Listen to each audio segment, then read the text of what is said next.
The applause inside the massive Seattle Convention Center was deafening, a physical force that vibrated against my chest and shook the floorboards beneath my heels. It was the kind of noise that usually signals a rock concert, not an architecture gala. On the massive, IMAX-sized screen above the main stage, the 4K render of the Obsidian Spire rotated in all its glory. It was a twist of black glass and vertical gardens, a structure that defied gravity and redefined the skyline. I knew every single square inch of that image. I had spent 14 hours a day, for 5 long, exhausting years, birthing that building into existence from a simple sketch on a napkin. I stood up slowly, smoothing my dress, my hands trembling slightly with anticipation as I waited for the moderator to call the lead architect to the stage. I had my speech cards in my sweaty hand, rehearsed 1,000 times in front of my bathroom mirror. Then, the final credit slide faded in. The room went blurry. My name wasn't there. Not in the fine print. Not in the special thanks. In massive, gold font, it read, Lead Visionary and Architect, Marcus Thorne. Marcus, sitting right next to me, slowly buttoned his expensive Italian jacket. He stood up, blocking my view, and looked down at me. He didn't smile. He didn't apologize. He winked. A cold, soulless wink that chilled my blood instantly. Then he walked to the podium to accept the award for my life's work while I stood there, invisible, my heart hammering so hard I thought it would crack my ribs. My name is Elena Vance, and I need you to understand something important about how buildings actually work. I am not a visionary like Marcus claims to be in his glossy magazine interviews. I am the person who knows why the glass doesn't shatter when the wind hits 80 miles per hour. I am the one who does the math that keeps people alive. 5 years ago, the Obsidian Spire was just a dirty, abandoned lot in downtown Seattle and a massive lawsuit waiting to happen. The client, a billionaire named Evelyn Galloway, was ready to pull the plug on the whole thing because nobody could figure out the soil stability. I was just a junior associate back then, invisible to the partners, sitting in the back of the room. I drove to the muddy site in the freezing rain, walked through the sludge in my heels, and sketched a solution on a coffee napkin that saved the firm $4 million in foundation costs. That afternoon, the CEO shook my hand. He looked me in the eye and said, "You lead this, Elena. You land this plane, and you're a partner. Guaranteed." I believed him. I was young and stupid enough to believe that hard work mattered more than office politics. I didn't know that I was just a tool to them, a battery to be drained until it was empty. I thought I was building a career, but I was just building Marcus's pedestal. Back to the present, standing backstage at the summit, the air was thick with the smell of ozone and expensive cologne. The adrenaline from the shock was turning into a violent wave of nausea that made my knees weak. I cornered Marcus behind the heavy velvet curtains as he came off stage, holding the heavy glass trophy that rightfully belonged to me. The stage lights were still blinding, but back here, it was dark. I didn't scream, though I wanted to scream until my throat bled. I kept my voice low and dangerous, forcing myself to look him in the eye. "Why?" I asked, staring at the trophy. Marcus laughed, a dry, scratching sound like crumbling paper. "Elena, look at you. You're shaking. You're great at the math, honey. But architecture is about the face. You're just the hands.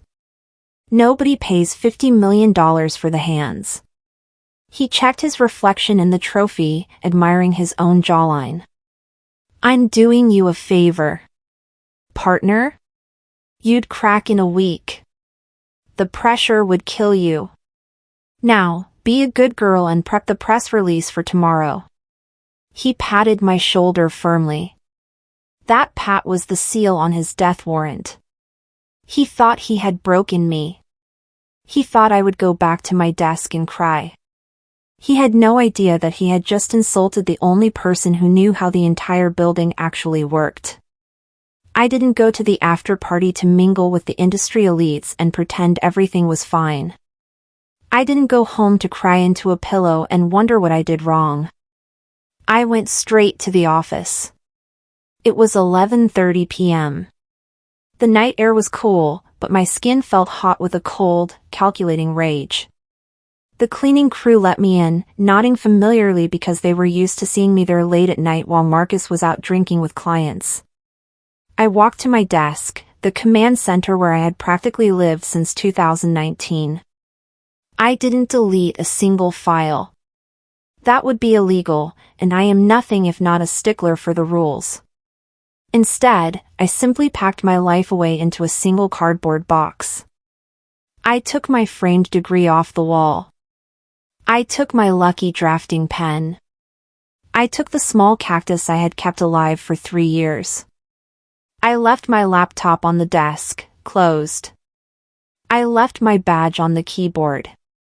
I opened my email on my phone and wrote a message to HR and the CEO. Subject, resignation.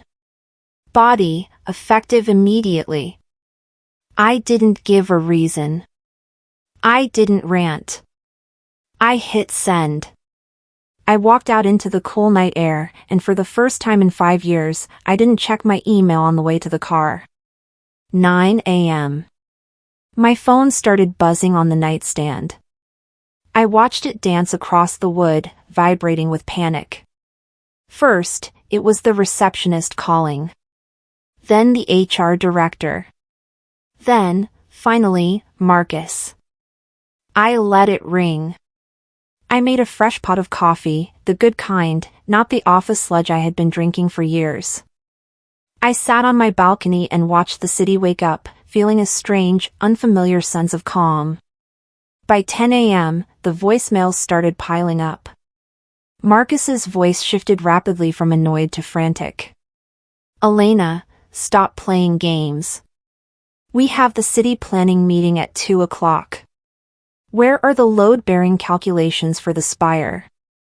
I took a slow sip of coffee, feeling the warmth spread through my chest. I knew exactly where they were. They were in the encrypted folder labeled Phase 4 Compliance. They were protected by a password that wasn't written down anywhere. It was inside my head. And right now, my head was on vacation. He sounded desperate, like a man realizing the steering wheel had just come off in his hands while driving down the highway at 80 miles an hour. He was starting to realize that the face serves no purpose without the hands to hold it up. Day 3. A courier arrived at my apartment with a thick, ominous envelope. Marcus didn't send an apology, he sent a cease and desist letter. It was aggressive and filled with legal jargon intended to intimidate me. It claimed I was in possession of proprietary company intellectual property, which was ironic, since the property was my own brain and memory, and threatened to sue me for damages if I didn't return to work immediately to train my replacement. It was a classic bully tactic.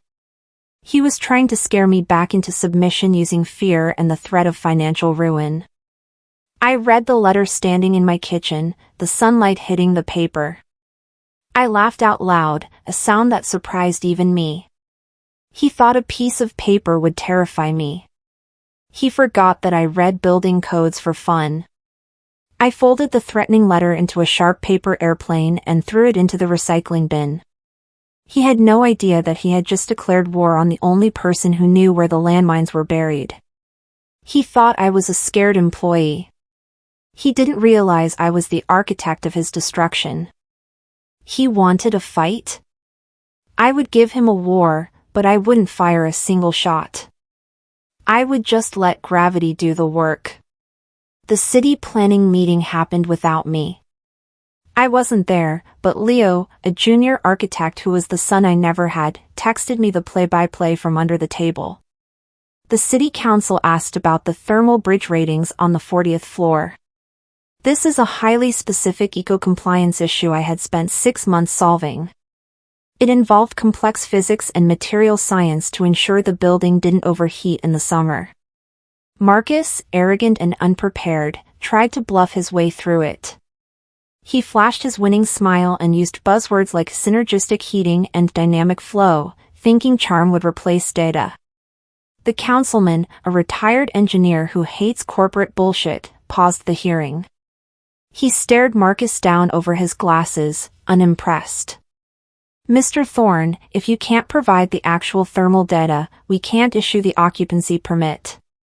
The gavel banged, creating a sound that echoed doom. The permit was placed on administrative hold. The project was officially frozen. Leo texted me a skull emoji. Marcus had walked into a room expecting a coronation and had been handed a stop sign. He had tried to play the role of the expert, but without me, he was just a man in an expensive suit making noise. Evelyn Galloway is worth $4 billion, and she didn't get there by being blind or stupid. She watched the news. She saw the permit hold. She called the firm demanding to know why her $50 million investment was stuck in red tape. Marcus lied. Of course he did. Leo told me he heard Marcus on the phone, his voice dripping with fake sympathy. "Elena is dealing with some severe mental health issues." A breakdown, really. It's very sad. She left us in a lurch. We're working around her mess, but it's taking time. He threw me under the bus to save his own skin. He painted me as unstable, broken, and unreliable. It was a vicious lie. But lies have a shelf life, especially in the construction industry where every delay costs thousands of dollars an hour. He bought himself a few days, but he sold his soul to do it. He didn't realize that Evelyn Galloway checks everything. He didn't realize that by blaming me, he was inviting her to look closer at the situation. He was digging his own grave with a golden shovel, thinking he was burying me, when he was actually burying himself. I was job hunting online, expecting to be blacklisted from the industry. Marcus had likely spread the breakdown rumor to other firms to ensure I couldn't get hired. Instead, my phone rang. The caller ID made my heart stop. It was Evelyn Galloway's private number. My hand hovered over the decline button. I had signed a strict non-disparagement agreement, NDA, in my severance package. If I badmouthed the firm or Marcus, they could sue me for everything I owned. I picked up, my voice trembling slightly. "Elena," she said, her voice sharp like cut glass. "Marcus tells me you had a nervous breakdown. Is that why you aren't answering my emails?" I chose my words with surgical care. "Evelyn, I am in perfect health. I resigned because my values no longer aligned with the firm's leadership." I cannot say more. The silence on the other end was deafening. She was processing the gap between Marcus's story and my calm, steady voice. "I see," she said finally. She hung up without saying goodbye. I stared at the phone, knowing that I had planted a seed of doubt that would grow very quickly. I hadn't broken my NDA, but I had definitely broken Marcus's narrative. The project was stalling. The stop work rumors were circulating in the local business journals. Subcontractors were getting nervous about getting paid. I decided to be the bigger person and the smarter businesswoman. I sent a formal proposal to the CEO of the firm. I offered to return as an external consultant to finish the Spire's compliance phase. I set my terms clearly.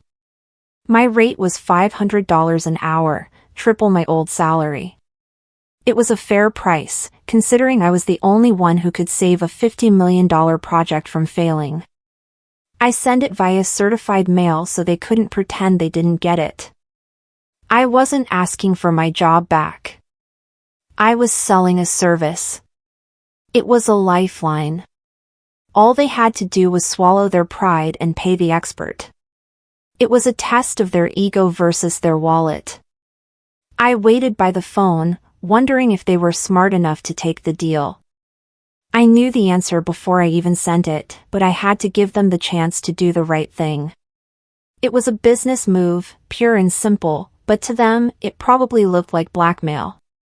Marcus intercepted the letter. Leo told me later that Marcus turned purple when he read my terms. "She thinks she can ransom my building?" he screamed, his veins popping in his neck.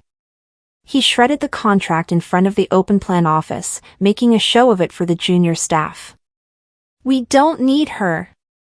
I taught her everything she knows. She is nothing without me." He was spiraling out of control. He ordered the IT department to brute force crack my encrypted files. He wanted to steal the data rather than pay me. He didn't realize that the encryption wasn't just a simple password, it was a biometric key tied to my personal state licensure ID. No matter how hard they tried, without my fingerprint or my specific digital key, those files were just gibberish. He was locking himself out of the only map that could lead him home. He was burning the bridge while he was still standing in the middle of it. The IT guys told him it was impossible, but he just screamed louder. He was desperate, and desperate men make fatal mistakes. He was flailing, and he was about to drown. 2 weeks later. The compliance audit. This was the big one. The state auditor arrived to sign off on the seismic safety protocols. In Seattle, earthquake safety is not a joke. These documents require the lead architect of record to sign off with their personal state license number. It is a legal declaration that the building won't collapse and kill thousands of people. Marcus smiled and handed over the paperwork to the auditor. The auditor frowned, adjusting his glasses. "Mr. Thorne, this license number listed here, this belongs to an Elena Vance. Is she present to physically stamp this?" Marcus froze. The blood drained from his face. He couldn't sign. His own license had expired 6 months ago, and he was too lazy to renew it because he always just used mine. He had been writing on my credentials for half a year, and now the bill was due. He stood there, sweating, realizing that his entire career was built on a foundation of lies. He had no authority. He had no license. He was just a fraud in a suit. The silence in the room stretched out, agonizing and long, as the auditor waited for an answer that Marcus couldn't give. Marcus was cornered. The auditor was waiting, tapping his pen on the clipboard. If he admitted he didn't have a valid license, the project would be shut down immediately. The firm would be fined millions. His reputation would be destroyed. If he waited for me, he admitted defeat and proved he needed me. So, he did the unthinkable. Panic makes people do stupid things. He told the auditor, "Elena is just in the restroom. She already stamped the copies in the back office. Let me just run and grab them."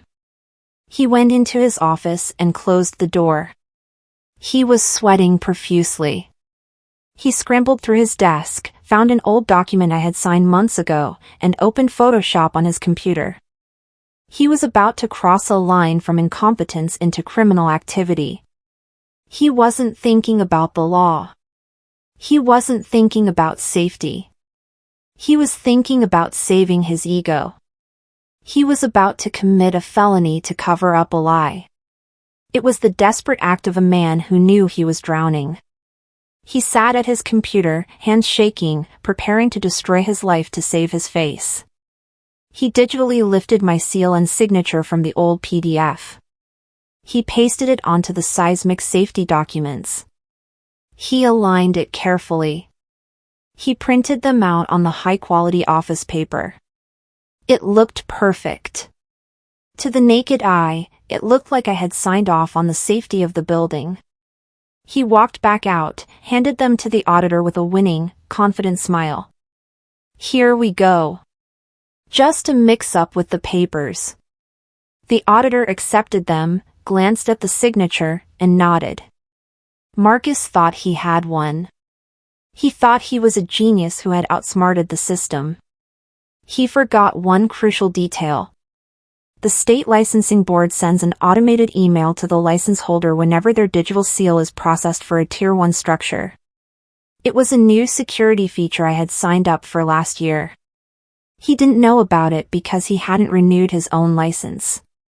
He had just handed me the smoking gun, and he was too arrogant to even realize he had pulled the trigger. He watched the auditor leave, breathing a sigh of relief, unaware that he had just signed his own arrest warrant. I was at the grocery store, standing in the produce aisle buying lemons, when my phone pinged. I looked down. Alert, Washington State Licensing Board. Your seal number 8940 was used for Project Obsidian Spire at 2:15 p.m. I stared at the screen. The lemons tumbled from my hand and rolled across the floor. I wasn't at the Spire. I hadn't signed anything. My blood ran cold.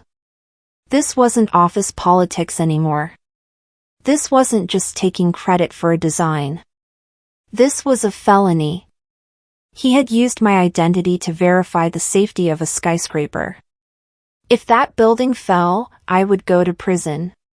He had stolen my name, and now he was using it to cover up his own lack of credentials. I stood there, frozen, realizing that Marcus had just handed me the weapon I needed to destroy him completely. The noise of the grocery store faded away. All I could hear was the pounding of my heart. He had crossed the final line. There was no going back now. My hands shook as I picked up the lemons, my mind racing with the implications of what he had just done. I sat in my car in the grocery store parking lot. My hands were gripping the steering wheel until my knuckles turned white. I had two choices. I could ignore it. I could let the project finish. The building was safe, I knew that because I had designed it myself. If I stayed silent, I saved my reputation from being dragged through a public scandal. Or, I could report it. If I reported it, the building stops. The client loses millions. The firm burns to the ground. But if I didn't report it, and something went wrong, the blood would be on my hands. I thought about the people who would live in that tower. I thought about Marcus's wink. I started the car. I didn't drive home. I drove straight to the licensing board headquarters downtown. I was done being the victim. It was time to be the architect of his downfall. It wasn't about revenge anymore, it was about integrity. Marcus had erased my name from the credits, but he couldn't erase the truth. As I drove, I felt a grim determination settle over me. I was about to burn it all down to save it. I filed the report in person. I walked up to the investigator's desk and laid my phone on the table. I did not sign these documents, I told him, my voice steady. I haven't worked at that firm in 3 weeks. The investigator looked at the timestamp on the alert. Then he looked at my resignation letter, which I had printed out. His face went grim. He sat up straighter. This is a Class B felony, Ms. Vance. Fraud involving public safety. Forgery of a state document. He picked up his desk phone. Get me the chief inspector. We're going to the site immediately. I watched him work. There was no joy in this, only a cold sense of justice. Marcus had gambled with safety, and the house was about to win. I signed my statement and walked out, knowing the storm was coming. I felt a strange sense of release. I had protected my name. I had protected the public. Whatever happened next, my conscience was clean. I walked out of the government building and into the sunlight, knowing that across town, Marcus's world was about to end. The raid happened at 10 a.m. the next day. I wasn't there to see it, but the video went viral on industry forums within the hour. State inspectors, accompanied by uniformed police officers, walked onto the active construction site. They didn't just ask for paperwork, they ordered everyone off the scaffolding. They zip-tied the main gate shut. A bright orange sticker, the size of a dinner plate, was slapped on the glass doors of the lobby. It read, "Do not enter fraud investigation." The $50 million project was officially a crime scene. The footage showed Marcus trying to argue with the police, waving his hands, until an officer handed him a document that made him go silent. The spire was dead in the water. The news trucks were already parking on the curb. The image of that orange sticker was everywhere. It was the mark of death for any architecture firm. Marcus had tried to build a legacy, but he had only built a crime scene. Seeing him being escorted to the side by police was shocking, but expected. He had built his castle on sand, and the tide had finally come in. Evelyn Galloway was on a private plane returning from Tokyo when she got the news. She landed and drove straight to the firm, bypassing the construction site entirely. She didn't scream. She walked into the boardroom where Marcus and the CEO were panicking, trying to spin the story. "You forged a signature?" she asked, her voice quiet and terrifying.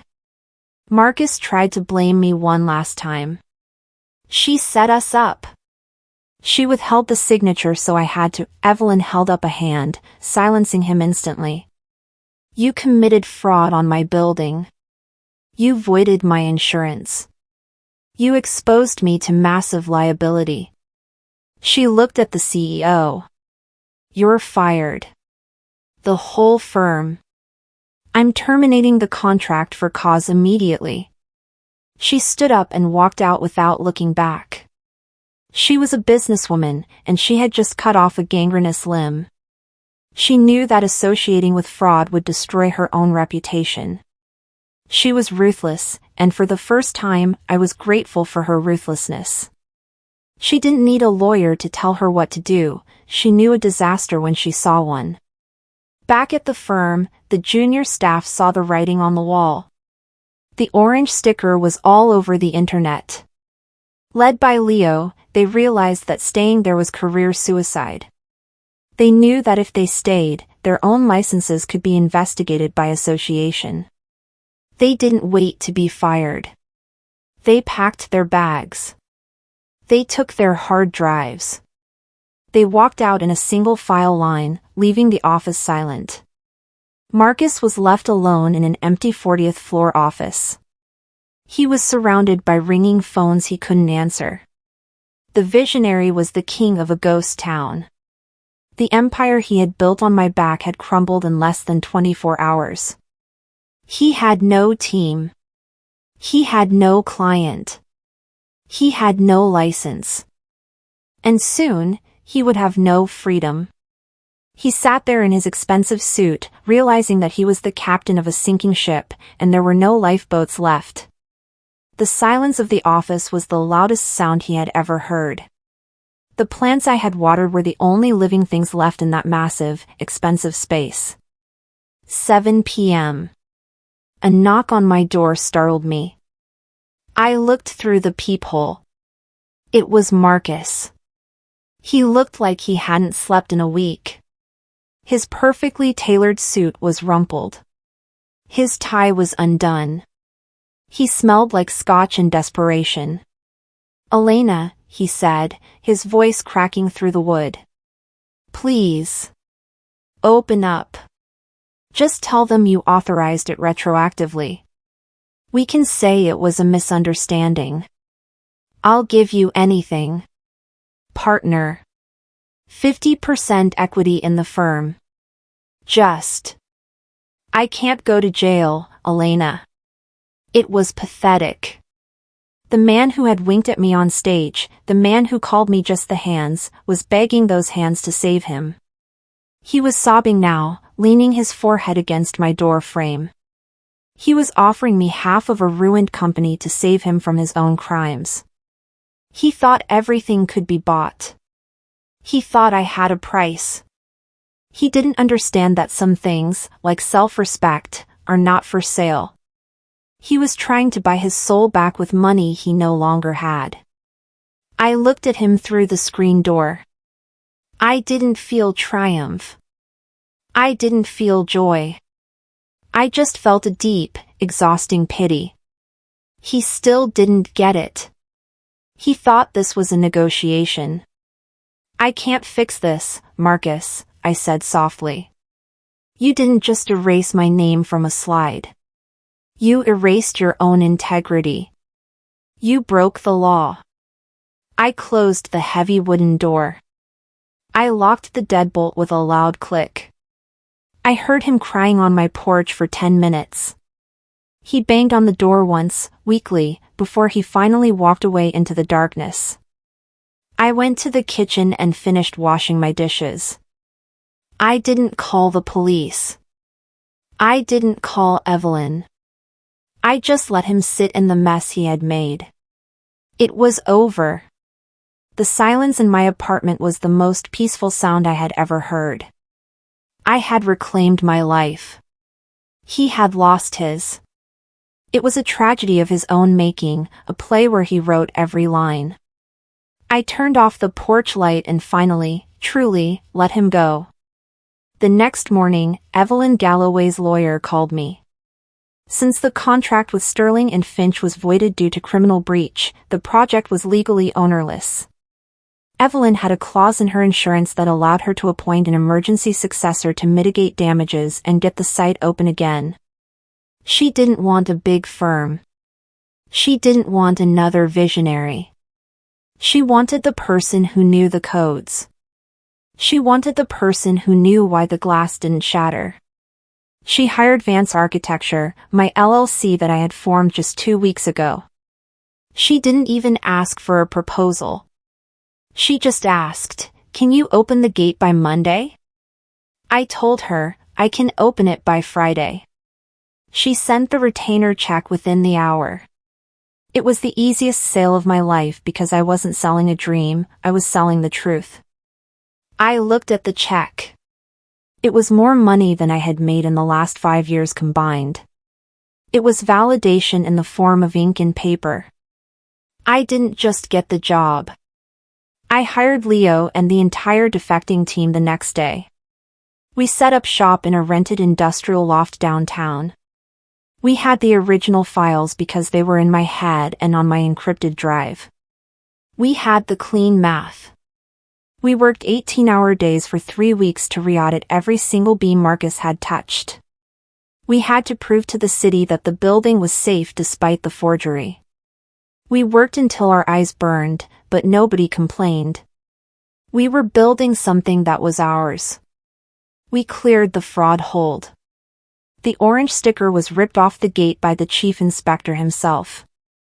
The cranes started moving. The spire began to rise again, but this time, it was being built on honest ground. The energy on the site was different. It wasn't about ego anymore. It was about pride. We were the hands, and we were building something beautiful. Every beam that went up felt like a victory against the lies that had tried to bury us. 6 months later. The grand opening. The Obsidian Spire gleamed in the Seattle sun, a monument to resilience and black glass. The press was there in droves. Evelyn Galloway took the microphone. She looked powerful. "A building is only as strong as its foundation," she told the crowd. And it's truth. She gestured to the massive stone plaque by the entrance. The cameraman zoomed in. It didn't say Sterling and Finch. It said, "Lead Architect, Elena Vance." I stood in the crowd, sipping cold champagne. I checked my phone. A news alert popped up, former director Marcus Thorne indicted on 3 counts of fraud and forgery. I swiped the notification away without opening it. I turned off my phone. I looked up at my building, touching the sky. It was perfect.